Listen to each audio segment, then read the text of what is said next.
Hello there, welcome to Golden Guy 234 Kitchen. My name is Lydia India Iki. Today it's a beautiful day and we're looking at Dundu. That is fried yam. You add some water to it and then you prepare it with pepper spice. This peppered spicy sauce or stew, I'm going to coat it with some eggs. I tell the Nigerian and African food story to a global audience, and so the story of Dundu is very important.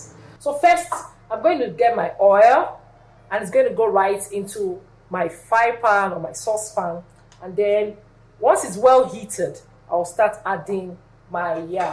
First, I'll just move them like this into the pot before I now add some water. Let's see how it goes.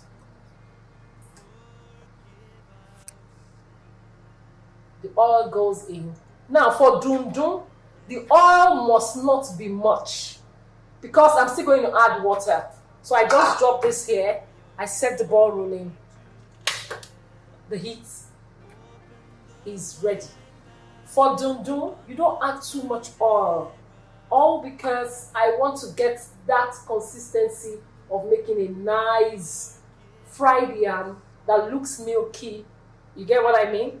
Now to make it easier, I'm going to add my yam while the oil is not yet well heated up. If it becomes too hot, when I add the yam, it will splatter everywhere. So when I'm making my Dundu, immediately I add the oil, I just add the yam. Very simple. This is how we do it. I just bring it in. Why am I doing this? I don't want it to get so hot that I start running away from. Although we have stuffs that we use to cover the frying pan or the saucepan to make sure the oil does not spill all over the place. Okay, so let me see.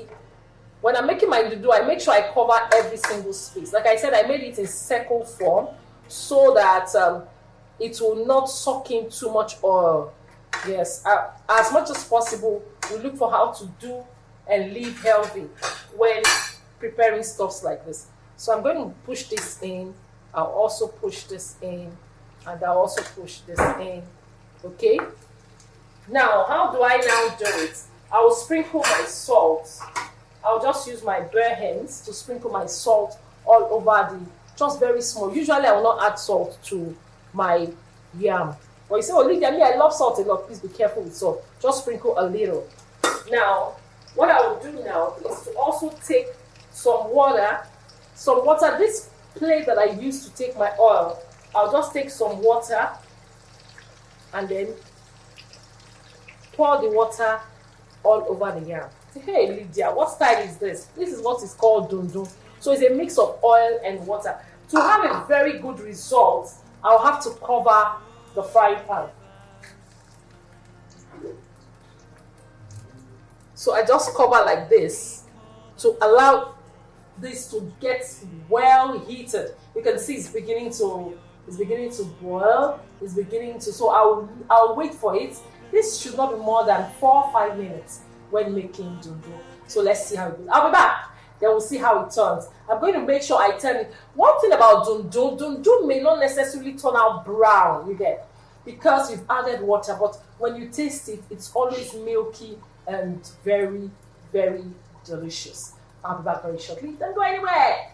Thank you for subscribing. So as you watch, if you have not subscribed, please click on the subscribe button and also like the channel, and as well drop your comments. Dundu is proudly Nigerian, and we're told that Nigerian yam is one of the best globally because there are properties in Nigerian yam that help to fight cancer, that help to conquer, so that also help to prevent, as in naturally now. We're not going the medical way. We're not going just naturally.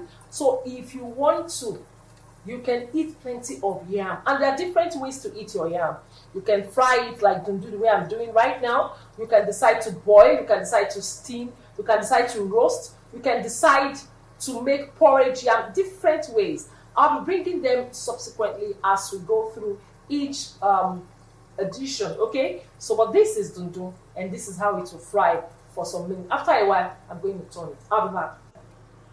Okay, so it's still Gourmet Guy 234 Kitchen. We are now making Dundu. I want to see how far we've gone. Whoosh. Yes. So now you can see the oil has mixed with the water, all right? So all I'll just do is do this. At the end of the day, this Dundu turns out so well because it will just look as if it's boiled. But meanwhile, it's fried with little oil and then some water. You can see the way the water and the oil, they are sipping all around the yam. That's why I made it a bit thicker than normal, so that when I'm eating this, it's coming out so fine. Yes. Or you can make yours slimmer if you like it that way. I like it like this. So I'm going to leave it for another 1 minute or thereabouts. Then I will come back and stir again. And by the time I check it, when it's ready, I'll let you know. Our dundu is almost set. You see why you need to cover your dundu? When frying dundu, it has to be covered because of the oil, because of the water, the splattering and everything. So because it's covered now, you see everything is just enclosed within the pan. So I want to now check. You can see how the water has mixed properly with the oil. I'm still going to stir. I'll just turn this. You need to be patient to enjoy your dundu. If you're not patient, you cannot, because you can see the oil has mixed properly with the water. Look at it. So dundu is another way to enjoy or relish your yam, your African yam, your Nigerian yam. Nigeria is one of the greatest countries, or Nigeria is one of the producers of yam. Our yam is always and so you can see this now is so well mixed. I've stirred it, I've turned to the other side. This dundu is ready. I'm going to use a fork now to test it. You see, Lydia, how will I know? When you dip the fork into the center of the dundu or the yam, the fork will just go down. It will not be stiff. It will just be flexible, melt down to the bottom of the pan.